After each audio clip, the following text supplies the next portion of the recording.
What's popping, y'all? We back in this G thing. I see my boy Patrick CC just put out that new thing about Ellen. Let me say this. Let me say this about Ellen. I remember every now and then if I like didn't have work today or whatever. When I was at Mom Deuce's house, just chilling or whatever, my mom would always just she's an African lady, y'all, and she would just be like, I don't like this lady. She didn't like the dancing. She was like, I don't like the fact that she be dancing this shit all the time. She knew something was weird with Ellen, that something was off. Even this picture, this still shot that you see on the bottom or right here, or whatever it is, her face, dog, just the bitch had evil in her eyes. You feel me? But I don't know, y'all. We live on Twitch. Shout out to Twitch. Shout out to YouTube. Shout out to TikTok. Shout out to every damn platform on the world. Follow me on everything, man. Get your boy subs up, man. Let's see what my boy Patrick C. Shout out to Patrick CC, my man's, man. Let's see what are you talking about, Ellen? Master of Deception, the Ellen DeGeneres Victim Complex. Because you know she's gonna be go. I'm gonna say this. I haven't seen it, obviously, it just came out. You know she's gonna be playing like a Karen or the victim role because she's a natural Karen. I don't know. I'm being racist. Let me just start this shit. Probably bite my damn tongue.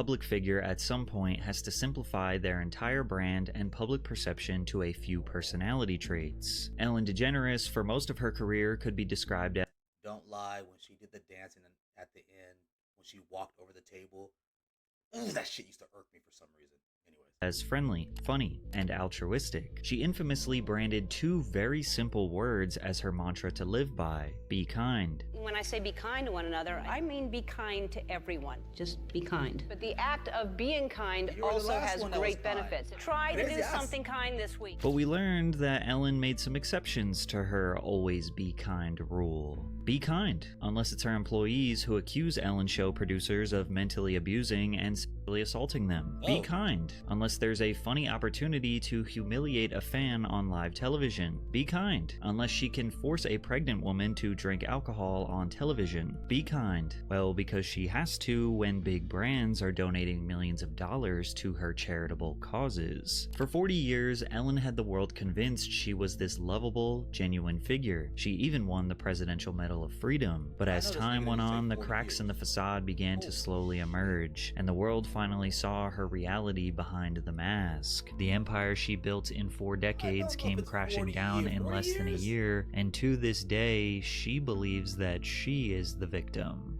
Oh yeah, I got kicked out of show business. Today we are going to deep dive into the disastrous downfall of Ellen DeGeneres and analyze the warning signs we missed along the way. Hey, the crazy part is Ellen Ellen actually is the first person to get canceled, and not because of being bad back in like 94 or 95. It's because she was gay.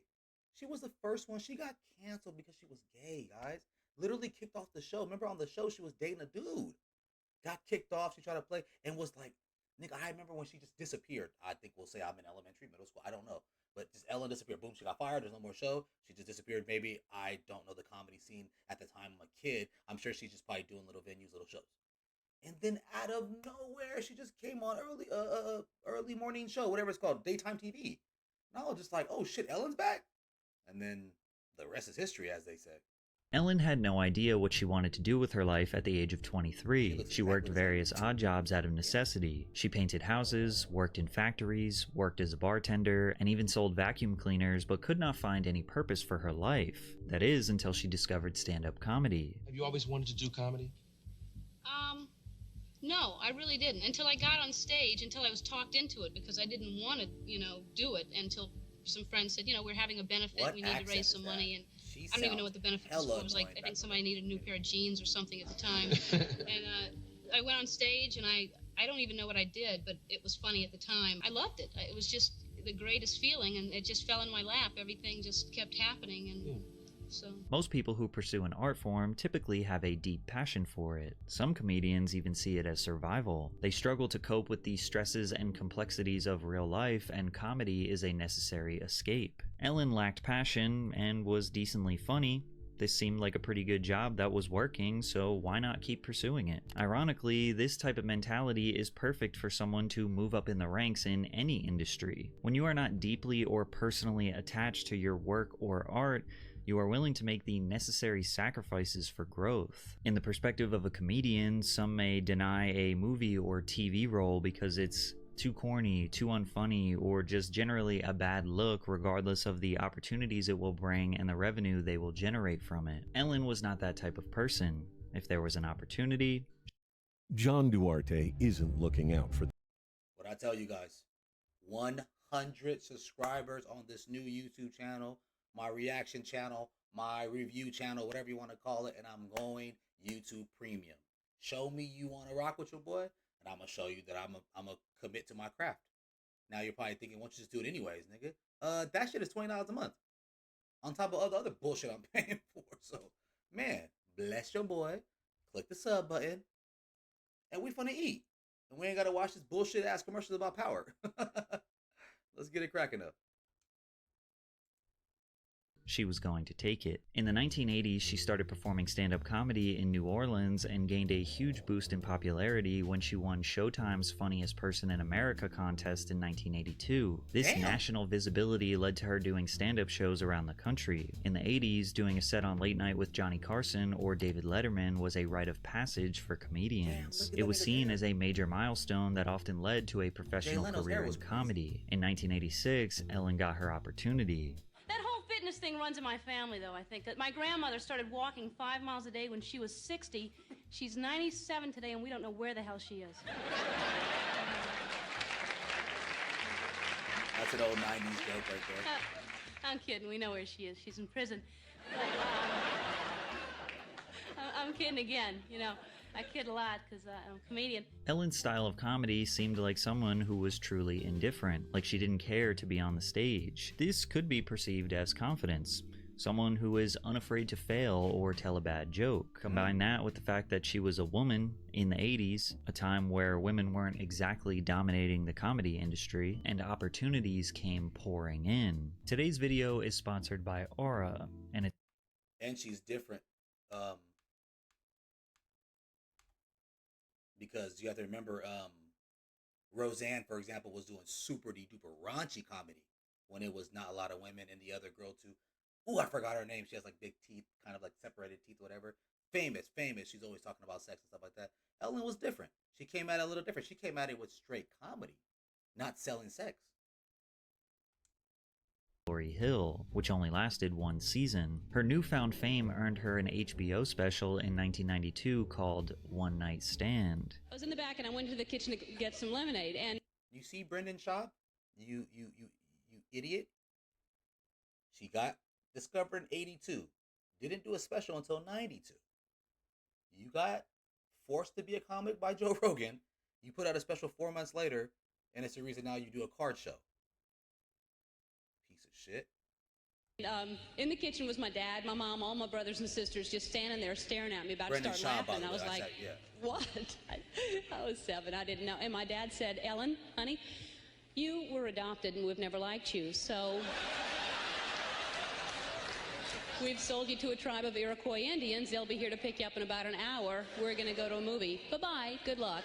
Ellen has this unique, quirky charm that's irresistibly captivating. She doesn't rely on shock humor or hot-button topics. She comfortably and confidently delivers her wacky and obscure thoughts, which earned her respect from fans and other legendary comedians. However, in the 90s, there wasn't much money or longevity in doing stand-up as a full-time job. Most comedians were pursuing jobs on Saturday Night Live or writing for movies. Most successful comedians in the 90s got their notoriety through being the face of a television sitcom. And in 1994, Ellen got her big break when she starred in her own ABC sitcom, Ellen. This show was about a neurotic bookstore owner in her 30s dealing with her quirky friends, family, and the problems of daily life in Los Angeles. Despite her show being a big hit, it was canceled abruptly when she came out as gay. Ellen was planning a historical moment with the puppy episode, which was a code name to keep its intentions a secret. I swear to God,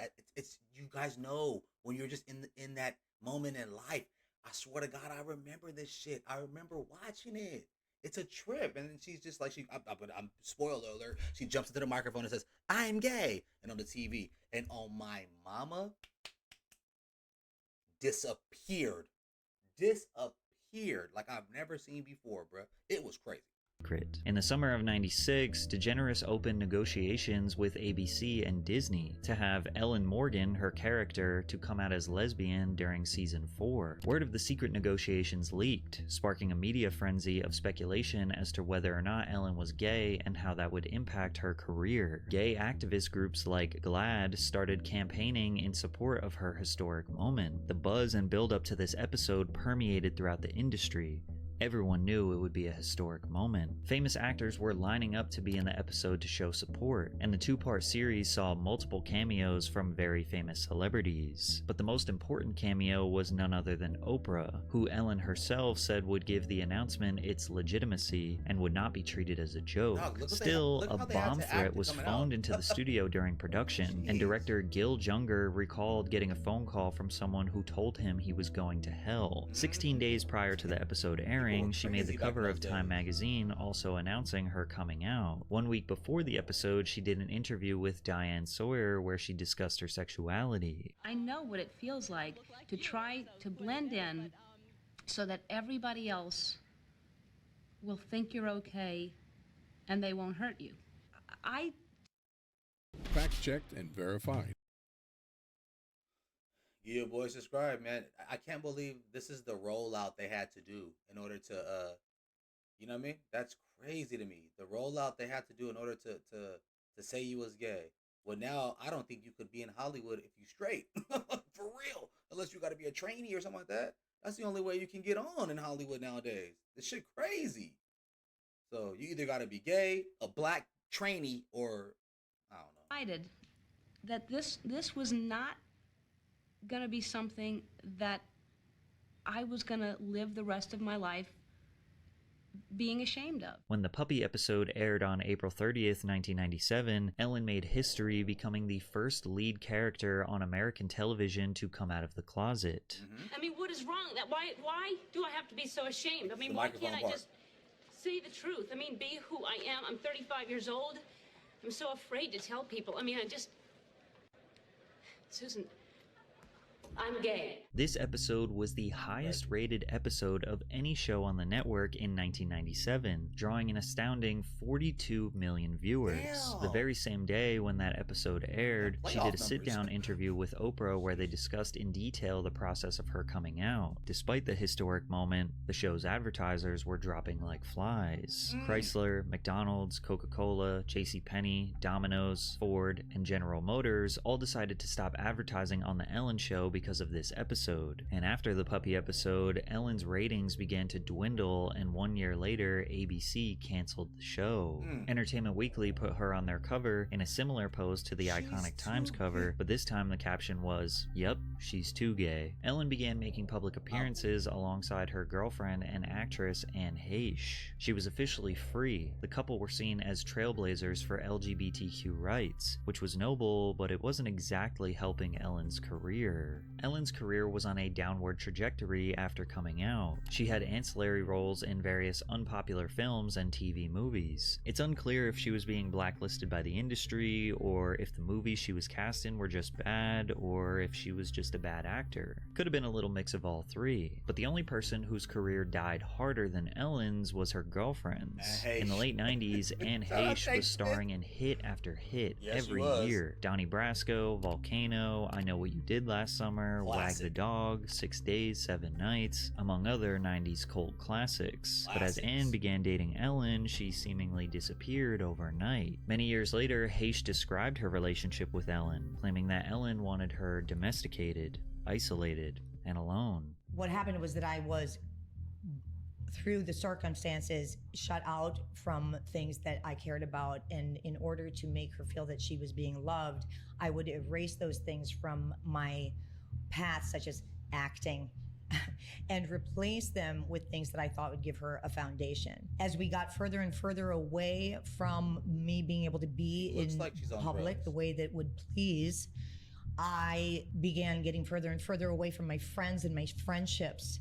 And one of the things that concerned me very much was that I was beginning to feel shut off and shut down and shut away. And I told Ellen that I needed to have friends. She said she did not want to have a girlfriend that needed that. And that is the day I left. Shortly after Ann and Ellen broke up, Haish was hospitalized after knocking on the front door of a rural California home, making strange statements to its residents. She appeared shaken and confused. Within a year of breaking up with Ellen, Haish married Coleman LaFoon, a cameraman she met while working on a documentary about DeGeneres' return to stand-up comedy. Ann also announced the release of... She was gay for the stay. That's a prison terminology that you only gonna do some funny business up in there, and then once you get out, you go back to your boyfriend or husband. She was gay for the stay. It was from a boot. She thought like 42 million viewers. Are you nigga? You got me fucked up. I'm next to Ellen, nigga. We about to both take off, and then that shit just said, "Oh, Hindenburg," and then that was that, and then because the new girlfriend. Spoiler alert. This is everyone knows what Ellen's life. I think she married another actress. Damn it, I don't know what movie she's on. But she's on the same hype. I think they moved to like a farm, and she making that bitch raise cows and shit. So her book, Call Me Crazy. Ellen claimed at the time she was blindsided by all of this. She walked out the door and I haven't spoken to her since. I don't have the answers. I would love to have them myself. I would ask all of the questions that everyone else wants to ask. I'm left with everybody else, wondering what happened. I don't know. I really don't. I feel betrayed. I have no idea what the book is. I have no idea. Ann's book was not much of an insider to her relationship with Ellen as many suspected, but rather something much more serious and unfortunate. Ann opened up about how her father sexually abused her as a child, which caused her years of mental illness. Haish also said that she feared she would die of AIDS, the disease that killed her father, in 1983. She said, "I had a fantasy world that I escaped to. I called my other personality Celestia. I called my other personality Celestia. I called the other world that I created for myself the fourth dimension. I believed I was from that world. I believed I was from another planet. I need to tell you why Prop 33 has... Yo, Ellen and... You know what? Let me scratch out the Ellen thing. This is so Hollywood. This is Martin Lawrence running down the street saying they're going to kill me. This is Kanye flipping out. This is Hollywood. She is having one of those Hollywood fallout, and they're going to twist it and say it was an Ellen situation. On everything. You niggas ain't slick, bruh. This is Hollywood. I'm sure there was so many people in both sides of her ears saying to keep being gay, don't be gay, separate from her, don't separate from her. It's just so much. Hollywood is so fucking evil. Gosh, bro, it's so evil. And you can tell it's them pushing it to the media, wacko jacko, you know? That kind of shit. Like, so I wasn't about to go ham right now saying it was an Ellen thing, but I think it's more of a Hollywood thing she had her flipping out with. I don't know.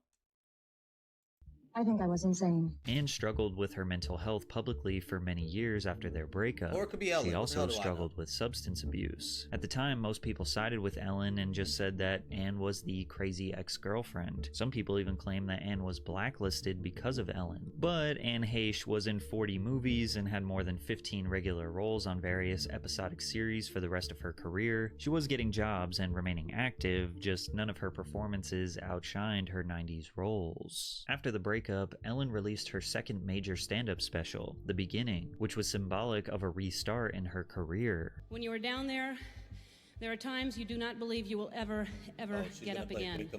And it's a scary place, and it's very dark. But I believe that's when you grow the most, when you face your fears. That's when you grow. And so I decided I'm going to face every fear I have. I'm going to challenge myself every opportunity I get. People always try to make you feel better. They say, oh, there's nothing to fear but fear itself. Okay, great. Now I'm scared of fear. Thank you very much. I also decided to get rid of the need of approval.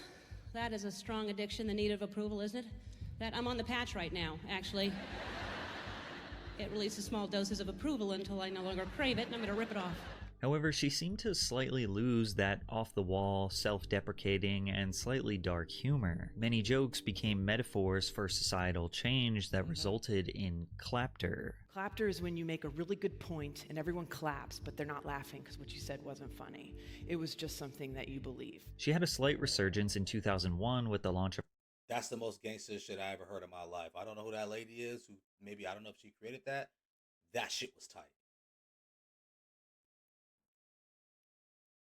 Oh, I'm gonna say it, bro. Damn it, I'm gonna say it. That's the kind of shit. That's what Dalia and them get. They get clapped. I was canceled last year. And that's the kind of shit they get. You just, oh, yeah, don't cancel that nigga. But you ain't saying nothing of substance. You ain't saying nothing funny. All the Joe Rogan comedy shit. They just clap, you know what I'm saying? Because, damn, that was a gangster-ass term. I'm going to start looking into that more after this. Her second sitcom, The Ellen Show. Unfortunately, due to low ratings, the show was canceled after just one season. And just when things were looking bleak for Ellen, in 2003, her career drastically changed. She voiced the character of Dory in Pixar's Finding Nemo, which secured $871 million in the worldwide box office, becoming the second highest grossing film of 2003 and holding the record for the best-selling DVD release of all time with over 40 million copies sold. She launched her third comedy special, Here and Now, which is considered by many to be her best comedy special in her catalog. Ellen was a comforting, silly, relatable, and kind comedian. She never punched down. She didn't talk about race, religion, politics, or anything that could be deemed as controversial. There was nothing dark or edgy about her set. It was mostly quirky, relatable humor. We're lazy. We have buttons doing everything for it. There's no physical activity attached to anything anymore. Even the garage door opener. We used to have to get out of the car and open up the garage door. Now there's a button you push, you know? And the car window. This became too much. I don't want to churn butter. I just want fresh air. We still use that gesture if we want somebody to roll their window down in traffic. We still use that, even though nobody's got it. Because we'd look like idiots if we did this. Ellen's relentless positivity, family friendliness, and desperation for a consistent career made her the perfect candidate as a talk show host. And on September 8th, 2003, the very first episode of The Ellen DeGeneres Show aired. Well, thank you. It's September 8th. This is our very, very first show, and you are my very first audience. In the early years of her talk show, Ellen quickly became a breath of fresh air in the daytime talk show space. She played up a persona that is positive, exuberant, and encouraging. During the peak of tabloid culture, cutthroat journalists who were bloodthirsty for some juicy celebrity drama, Ellen offered herself up as a safe space for celebrities to come on and just have a normal chat with a kind woman. Her spontaneous dance moves and playful, upbeat energy made viewers feel, in the words of Robin Williams, you feel like you're with a really brilliant 12-year-old. This unique approach helped Ellen draw an average daily audience of about 2.4 million viewers, launching her into the top 15 talk shows on television. Over her entire tenure as the show's host, she earned 33 Daytime Emmy Awards, including 2 for Outstanding Host and 3 for Outstanding Show. She hosted the 2007 Academy Awards and was peaking in her career. In the words of Oprah, she radiated the kind of peace and satisfaction that comes only when you're living at your highest potential. However, it was at this exact time that the cracks in the facade began to appear. Much like the writer's strikes we saw in 2003, in 2007 the Writers Guild of America were seeking increased residual rates for DVD sales. At the time, Ellen was selling a lot of DVDs. The DVD highlights from her first 3 seasons of The Ellen Show, which were priced at $24.98, has been a top seller at Target. The Guild advocating for higher residuals would mean that Ellen would make less money. Writers are the foundation that Hollywood relies on, especially Ellen. I must have power. I was like, damn. What the hell you want to watch that show twice for? Once it's on already. I guess now there was no YouTube, so there's no go back and highlights, huh? That's my fault. She has no scripts, no jokes, no stories. Other talk show hosts like David Letterman, Jay Leno, and Jon Stewart were all supporting the striking members of the Writers Guild and decided to temporarily pause their shows during the strike. Conan O'Brien not only voiced his support but also continued to pay the salaries of his writers while they were on strike. We are back now, but sadly, we do not have our writers with us. I want to make this clear. I support their cause.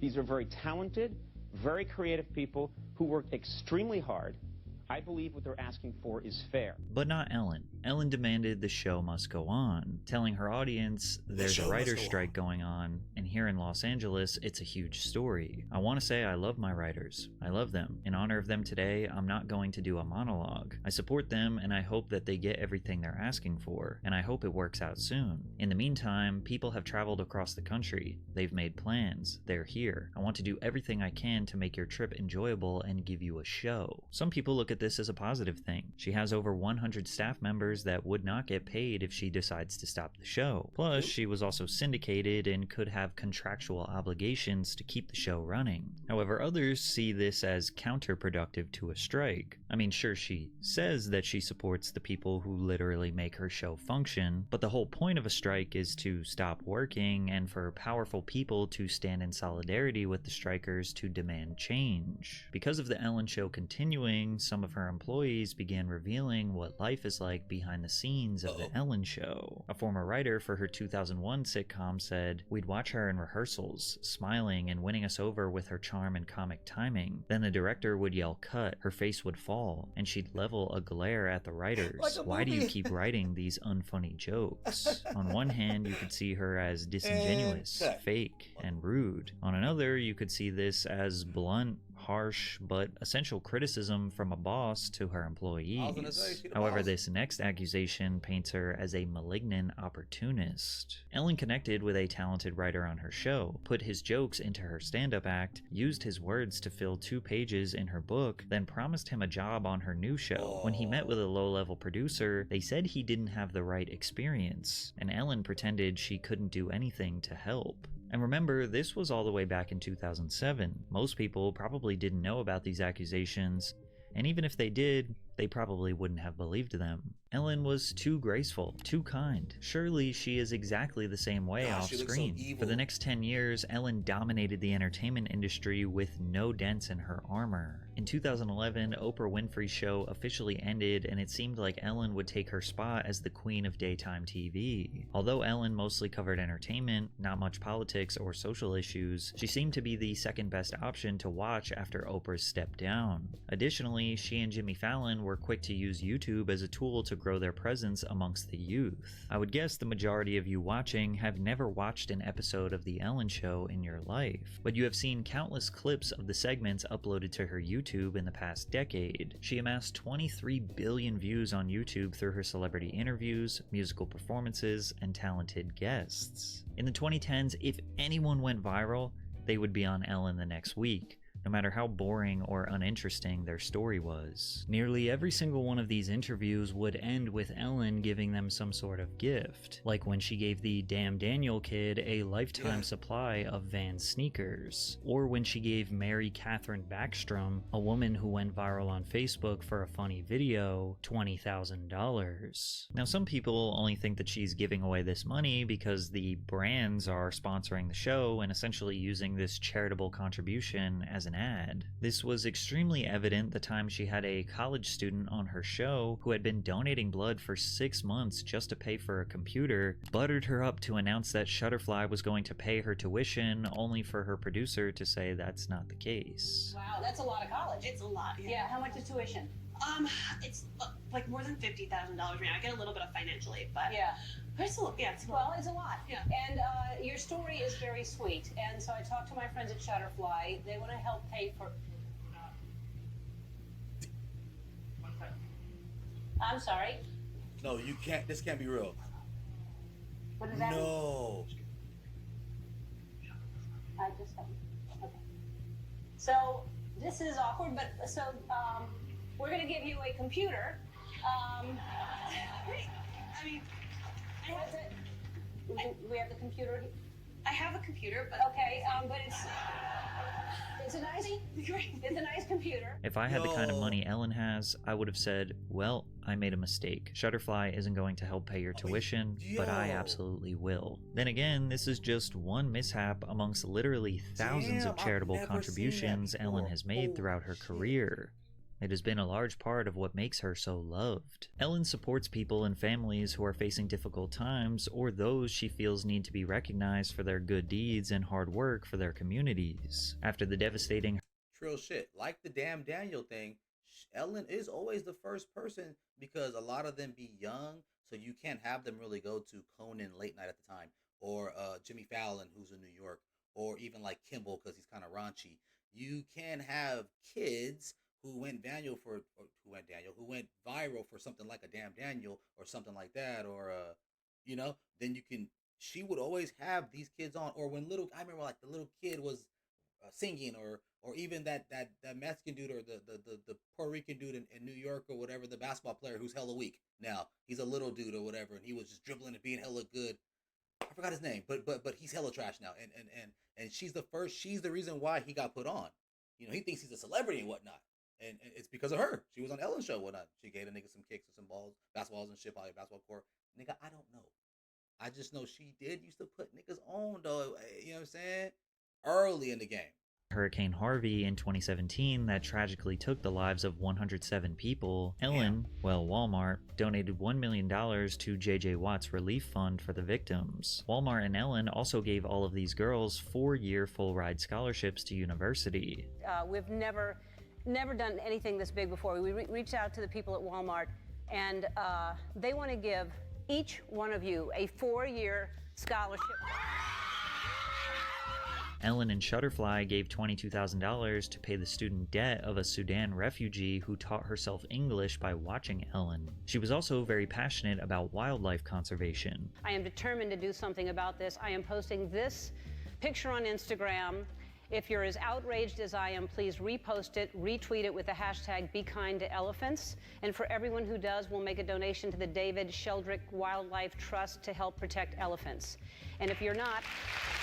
DeGeneres created an anti-bullying PSA called Be Kind, which raised money for organizations dedicated to anti-bullying efforts, such as the Trevor Project and Pacer Center. This was the origin story to her entire Be Kind mantra. Nearly every single episode for over 3,000 episodes, Ellen has used her platform to accomplish a seemingly endless list of charitable contributions, and her motivation to do so was often summarized by a simple 2-word mantra: be kind. But in 2019, after 15 years of dominance, we would slowly find out that Ellen wasn't exactly the beacon of kindness we thought she was. In December of 2018, the New York Times published an article titled "Ellen is Not as Nice as You Think." The subject of the interview was about Ellen's return to stand-up comedy, as she just announced the release of a Netflix comedy special called Relatable. A few years ago, I started ending my show by saying, be kind to one another. But here's the downside. I can never do anything unkind, ever. I shouldn't even have a horn in my car. Like, if someone cuts me off in a dangerous way, if I honk, they're like, Ellen? Now, the journalist who was writing this piece was doing the interview at Ellen's house. As they were chatting, they brought up the idea that Ellen has to be kind all the time, to which Ellen's wife Portia walks over and says to Ellen about the interviewer, "Just remember, the nicer they are, the more they are going to screw you." The interviewer was taken aback since she had no bad intentions about her interview with Ellen. However, she did ask about the tabloid stories featuring anonymous complaints that Ellen isn't always kind to those she works with. Bamboo HR is easy for... Well, I mean, damn, she's probably just a regular person. I mean, she has to just be Ellen the whole time. You see her at Walgreens and Walmart, she just gotta... Damn, man, get out my damn way, shit. I don't know, we'll see. Ellen said, "That bugs me if someone is saying that because it's an outright lie. The first day I said, the one thing I want is everyone here to be happy and proud of where they work. And if not, don't work here. No one is going to raise their voice or not be grateful. That's the rule to this day." Ellen did not realize it then, but this exact quote would validate all of the claims that were about to come out against her, creating a toxic company culture behind the scenes of her show. But none of her staff had the confidence to come out and share Ellen's secrets. That is, until the public opinion about Ellen's supposed genuine persona started to drastically change. And one of the major factors in that shifting public opinion was in her 2019 interview with actress Dakota Johnson. In the interview, Ellen jokingly accused Dakota for not inviting her to her 30th birthday party. How was the party? I wasn't invited. Actually, no, that's not the truth, Ellen. You were invited. Last year, you gave me a bunch of about not inviting you, but I didn't even know you wanted to be invited. Well, who doesn't want to be invited to a party? Well, I didn't even know you liked me. Of course I like you. You knew I liked you. You've been on the show many times, and don't I show like? Yeah, you do. Yeah. But I did invite you, and you didn't come. So. This time you invited me? Yeah. Are you sure? Hella awkward. How do you know? I don't think so. Ask everybody. Ask Jonathan, your producer. Who said you were? I was invited? Right. Why didn't I go? Was it? Oh yeah, I had that thing. The gas. It was probably in Malibu. That's too far for me to go to. Yeah. Yeah. It was. Dakota then goes on to talk about how comedian Tig Notaro performed at her party. But Tig Notaro performed at your party? She did. She did a set? She did. It was a surprise. What did she do? A bunch of funny stuff. She's hilarious. She's my favorite comedian. Other than you. I'm sorry. No. I was just talking to my favorite actress the other day, Jen. A little banter. This interview is so passive-aggressive. Narcissists don't like it when you call them out. Now, some people felt this could have been a pre-rehearsed conversation exaggerated for the sake of comedy, as many daytime talk show celebrity interviews are pre-rehearsed and calculated. However, other people on Reddit and Twitter, as well as mainstream publications, began resurfacing old interview segments that seemed to challenge Ellen's kind reputation, like her 2013. You know what it is? Because let's say she is mean, okay? There's gonna be that people who are gonna call her ass out, no matter what. She says something in the back, or she said something to them years ago. She's like, I bet you they've been just waiting to get on Ellen's show. Like, man, I'm gonna say some shit. And these are the examples of her slipping up, them slipping up, the show slipping up. Interview with Taylor Swift, where she continuously pestered her about the men that she has been dating. Very happy. You were here with your boyfriend Zac Efron last time. How's he doing? We actually never dated. Yes, you. I hate Taylor Swift, not because of her. I take that word back. Sorry. I dislike the way the NFL is using her against NFL fans, bro. Girl, go on tour. Stay away from the games. You are ruining football for the regular consumer. So I might like this. So when you probably talked to him earlier today, how's he doing? I don't know. I haven't talked to him in a while because we didn't date. Yes, you did. Why do you deny it? Because we didn't. Oh, okay. Which song is about Zac on the new CD? There's nothing really about Zac on the CD because we didn't date. All right. So, yeah. Okay. Taylor was visibly uncomfortable but continued to laugh off Ellen's pushiness until they played a game where Taylor had to tell the audience which men on the screen she dated and wrote her songs about before she screamed at Ellen to stop.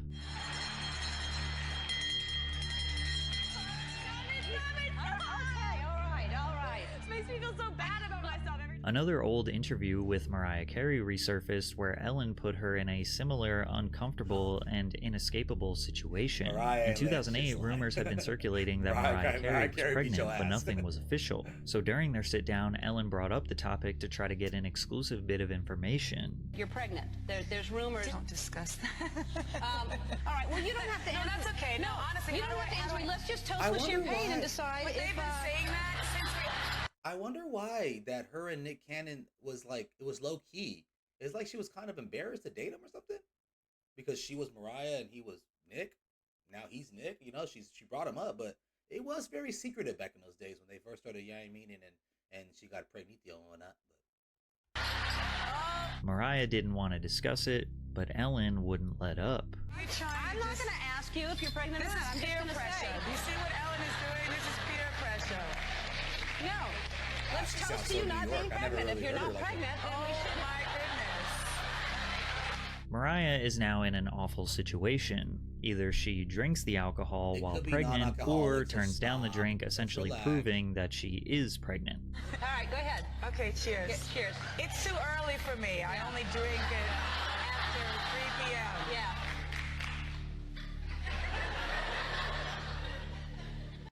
Voting yes on 35. I feel like, I'm not gonna front, I feel like it's non-alcoholic. Maybe she knew. You know what I'm saying? Hey, I love Patrick CC to death, but we have to take even all these little YouTube documentaries with a grain of salt. We cannot just say everything is set in stone. You know what I mean? Hey, just because a streamer said it, it's true. Come on, guys. I mean, you know what I mean? I think, I'm not gonna lie, I'm gonna go as far as say it was non-alcoholic. It is what it is. Mariah pretended to drink the alcohol, which essentially forced her to make the announcement that she was pregnant. What makes this even worse is that just weeks later, Mariah Carey had to announce her tragic miscarriage to the media following her Ellen moment. Whoa. Carey confirmed that she was pregnant at the time of the interview, but miscarried soon after. "I wasn't ready to tell anyone because I had a miscarriage. I don't want to throw anyone that's already been thrown under any proverbial bus, but I didn't enjoy that moment." But it wasn't just celebrities. Ordinary people and audience members were often put in extremely uncomfortable and awkward situations. Like on one episode when Ellen set up a free merchandise table for her audience members. Each person was instructed to take just one item to test how honest her audience was. Well, one woman, Nancy, took a mug, walked away, then returned to the table to take a pin and a shot glass, and Ellen played the footage in front of the entire audience.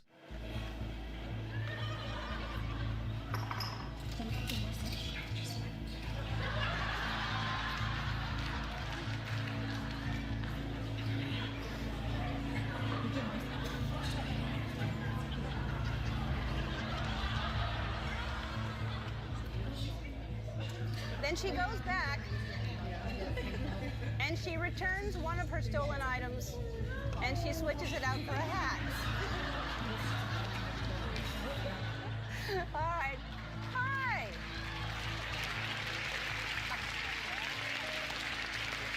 So, look, I like that you like the product so much that you wanted to bring one back for your sister. But now when you go like to Costco or you're the kind of person, like when you go trick-or-treating and nobody's home, you don't just take the bowl. You just walk away. No. No. All right. Ellen shamed the woman for taking 2 extra pieces of overpriced merchandise that was likely made by child labor and then set up a jail to put the woman in. Sorry, that's embarrassing and everything, but you know, let that be a lesson to you, because you think it is. You think nobody's watching you, and you just need to be a good person just because you want to be a good person. You go sit in that Ellen jail over there right now. No, you'll steal stuff back there. Come here, this way.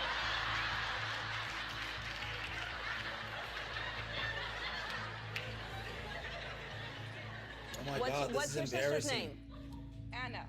All right, well, Anna got you in big trouble. Ellen was very low and petty for doing this. In March, comedian Kevin T. Porter started a Twitter thread saying, "Right now we all need a little kindness. You know, like Ellen DeGeneres always talks about. She's also notoriously one of the meanest people alive. Respond to this with the most insane stories you've heard about Ellen being mean, and I'll match everyone with a $2 donation to the LA Food Bank." And while this Twitter thread was flooded with hearsay, rumors, blind items, stories that just couldn't be substantiated with any facts, Danielle Acevedo's story stood out amongst the rest. "When I was 15, The Ellen Show was doing a contest of fans making a bust of her and sending it to her. I worked so hard on this and even wrote her a letter. Weeks later, she used it as a prop in a game and gave it away to a random person with $500 attached to the bottom. With the suspicion that Ellen is this sadistic, evil narcissist who masks her reality with the be kind mantra, shocking allegations came to light about the harsh reality behind the scenes of working at her show. That be kind bullshit only happens when the cameras are on. It's all for show. I know they give money to people and help them out, but it's for show." In 2020, BuzzFeed News reported on the experiences of 10 former employees who described the behind the scenes of the beloved daytime show to have a culture of fear and intimidation.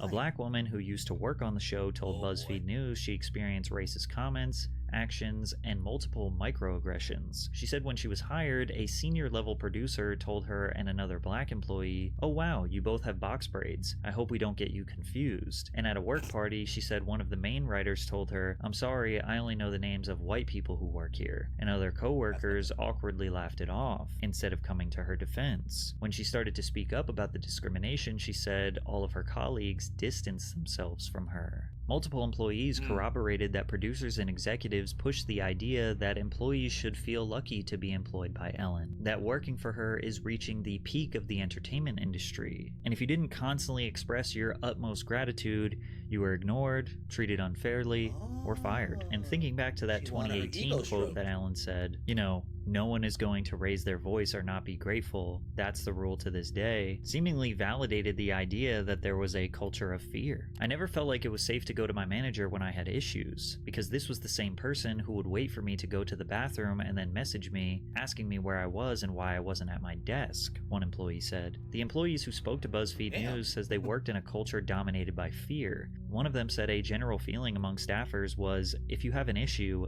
don't even think about bringing it up. Another ex-employee, Hannah Muscat, who was employed in 2003 and 2004, told Insider what it was like to work on the show. We were told from the very beginning, don't talk to Ellen, don't do this, you can't, you know, go into her office. It was very nerve-wracking, very stressful. We all walked on eggshells all the time. She specifically pointed out Ed Glavin, the show's producer, as being the guy who does Ellen's dirty work. We were in our production meetings and she would watch Ed go off on people. Ellen would look at Ed and she would laugh, because I was hoping she was going to say, Ed, you can't be yelling at crew this way. You can't be yelling at people this way.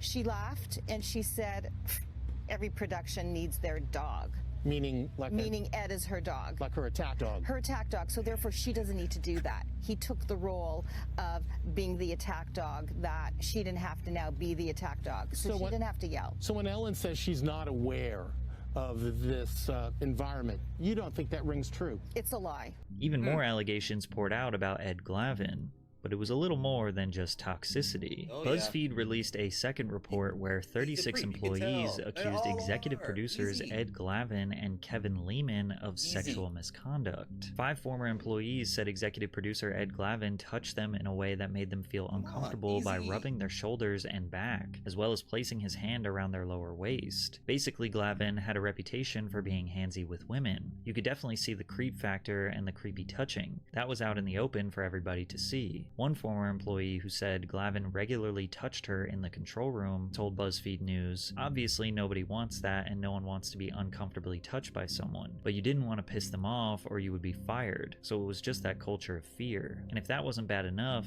Kevin Lehman, the head writer and executive producer of The Ellen Show, was allegedly even worse. One ex-employee said Kevin Lehman asked him if he could give him a hand or perform oral in a bathroom at a company party in 2013. Another said they separately saw Lehman grab a production assistant's penis and saw Lehman grope a production assistant in a car and kiss his neck. Nearly a dozen former employees, who range from longtime senior-level employees to production assistants, said it was common for Lehman to make sexually explicit comments in the office, like pointing out male colleagues' bulges in their crotches, or ask them questions like, "Are you a top or a bottom?" It's masked in sarcasm, but it's not sarcasm, one former employee said. Many of his targets were lower-level and younger employees who felt they lacked any power to speak up. He'd probably do it in front of 10 people and they'd laugh because it's just Kevin being Kevin. After all this came to light, Kevin decided to make a statement for himself saying, "I started at The Ellen Show as a PA more than 17 years ago and have devoted my career to my work my way to the position I now hold. While my job as a head writer is to come up with jokes, and during that process we can occasionally push the envelope, I'm horrified that some of my attempts at humor may have caused offense." Warner Media, who owns The Ellen Show, decided to take matters into their own hands and perform an internal investigation, but some question the validity of these investigations. A former Warner Brothers employee who worked with The Ellen Show said the company turns a blind eye to the alleged misconduct because the series is a cash cow. This controversy was right in the middle of the pandemic. People were stuck inside, angry at the countless list of problems that were going on in their cities and countries, so Ellen being exposed as evil was shocking but equally interesting, and the entire world was tuned in. It's rare you see someone with a flawless reputation, someone who has been given the Presidential Medal of Freedom, have their entire reputation be unmasked as a facade. Tons of Ellen's celebrity friends came to her defense. Katy Perry, Diane Keaton, Ashton Kutcher, Jay Leno, Kevin Hart, and Kris Jenner all took to social media to say, "I stand with Ellen," or praise her for being kind.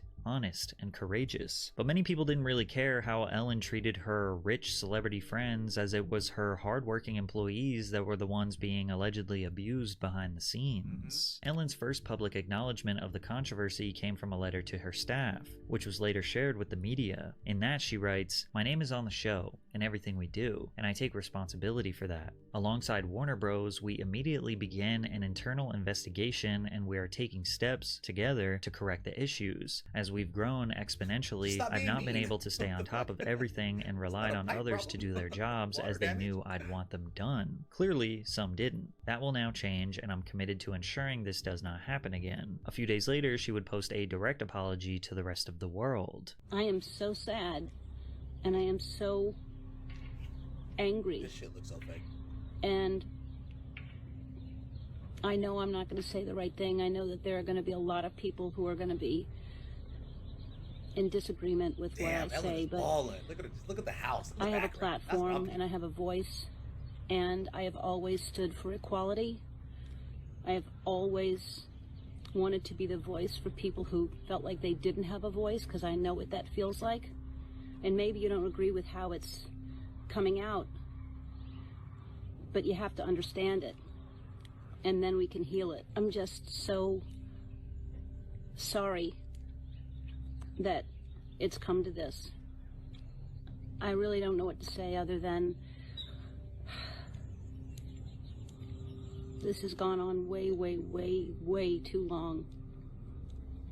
People have gotten away with murder, and that's what's happening. Now, this is not a clear, concise, or direct admission of wrongdoing. People were upset with her choice of words, as she said, "Sorry, it has come to this." Additionally, using idioms like "get away with murder" in a weird way downplays the situation, because she recognizes something horrible is happening under her command, but does not specifically say what it is. But she is being vague for legal reasons. After Warner finished their internal investigation, 3 senior executive producers, Ed Glavin, Kevin Lehman, and co-executive producer Jonathan Norman, were all fired. Although they never admitted that any misconduct actually occurred, firing them was seemingly a strategic attempt to save face. They were never sued, tried, or found guilty of committing any crimes. Every new season of The Ellen Show opens with a monologue. The one opening season 18 contained yet another apology. Let's get to it. As you may have heard, this summer there were allegations of a toxic work environment at our show, and then there was an investigation. I learned that things happened here that never should have happened. I take that very seriously, and I want to say I am so sorry to the people. So her staff was doing stuff that they weren't supposed to do. She was kind of enabling them, maybe turning a blind eye, but then it's not like she was not also doing things. I'm not saying she was sexual harassing people or whatever, but she was obviously mean, and you couldn't come to her for nothing. So it just was a whole shit show. But I always thought, I'm going to say this, I always thought everything was Ellen. I didn't know about the producers. I never read into this shit. I didn't read fucking, you know what I'm saying, or watch Good Morning America. I don't, you know what I'm saying? I just, Ellen got in trouble, da-da-da-da. I figured she was mean. She got the evil face, you know what I mean? But I think now that I've just watched this whole thing, that it was more of she was just enabling or turning a blind eye to her staffers when they was being trifling and whatnot. Let's just finish this up real quick, and then I'll give you the rest of my conclusion. People who were affected. I know that I'm in a position of privilege and power, and I realize that with that comes responsibility, and I take responsibility for what happens at my show. We have had a lot of conversations over the last few weeks about the show, our workplace, and what we want for the future. We have made the necessary changes, and today we are starting a new chapter. There were also articles in the press and on social media that said that I am not who I appear to be on TV. The truth is, I am that person that you see on TV. I am also a lot of other things. Sometimes I get sad, I get mad, I get anxious, I get frustrated, I get impatient, and I am working on all of that. I don't think that I'm that good that I could come out here every day for 17 years and fool you. This is me, and my intention is to always be the best person I can be. And if I've ever let someone down, if I've ever hurt their feelings, I am so sorry for that. Everything about this is so manipulative. The outfit, the tone, the jokes, the speech. I don't like apologies that include if I hurt you, if I offended you, if is not taking responsibility. But things got even worse for Ellen. In May of 2021, she announced that she would be ending the Ellen DeGeneres show after its 19th season. This came after months of speculation about whether the show could even survive the controversy and the decline in viewership, which dropped by over 40%. In her announcement, Ellen framed her decision as a creative choice, saying that after 19 years, the show was no longer a challenge for her. She denied that the ending of the show was due to the drastic drop in viewership. The ratings are down for this show. They're down for every talk show. Right. To be fair. Yep. But more for this one. Mm-hmm. Does that factor into any of this decision? It's more for this one because we had further to fall, and everybody else was at a lower place, so they didn't have as far to fall. To be honest, I mean, that's the truth. We were very, very successful. Ellen also claimed that she was a victim when announcing the ending of her show. And also, I have to say, if nobody else is saying it, it was really interesting because I'm a woman, and it did feel very misogynistic. It felt like I am a boss. I had a very successful show. She didn't do that. I'd never had any complaints about anything for 17 years, and all of a sudden, all at once, something happened. So it did feel, it was... Sexist? Yeah. Wow.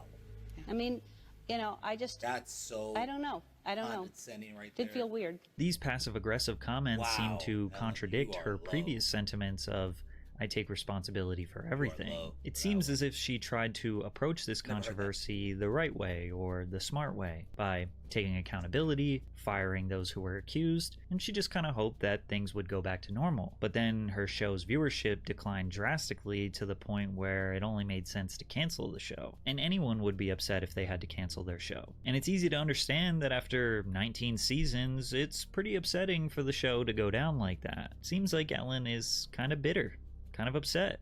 Maybe she kind of feels like she is the victim. But those feelings only worsen the believed narrative that she's a narcissist and her whole persona was faked for money and success. Every public figure at some point has to homogenize their entire brand and perception to a few personality traits. For Ellen, it was altruism and kindness. When you simplify your brand and persona, you become more reliable, more dependable. Kind of like a robot who does exactly what you are supposed to do and exactly what people expect you to do. The Ellen Show formula was exactly the same.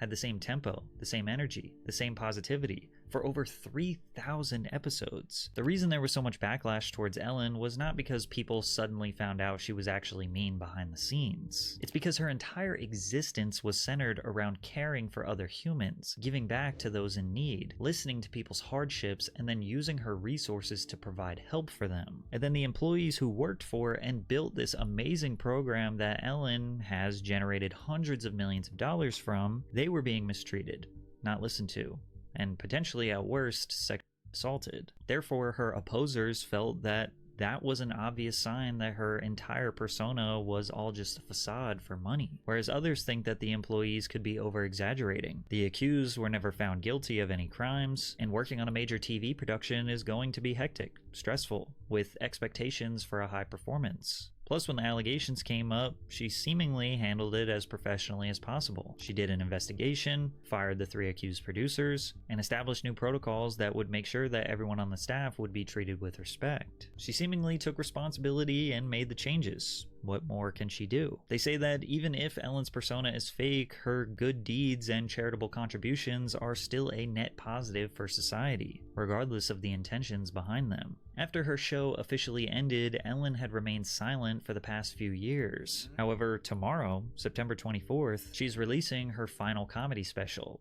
For Your Approval, on Netflix. And doesn't that name sound a little bitter? For Your Approval. When announcing the special on Instagram, she wrote in the caption, "To answer the questions everyone is asking me, yes, I'm going to talk about it." Oh yeah, I got kicked out of show business. Yeah, the Be Kind girl wasn't kind. That was the headline. Here's the problem. I'm a comedian who got a talk show, and I ended the show every day by saying, be kind to one another.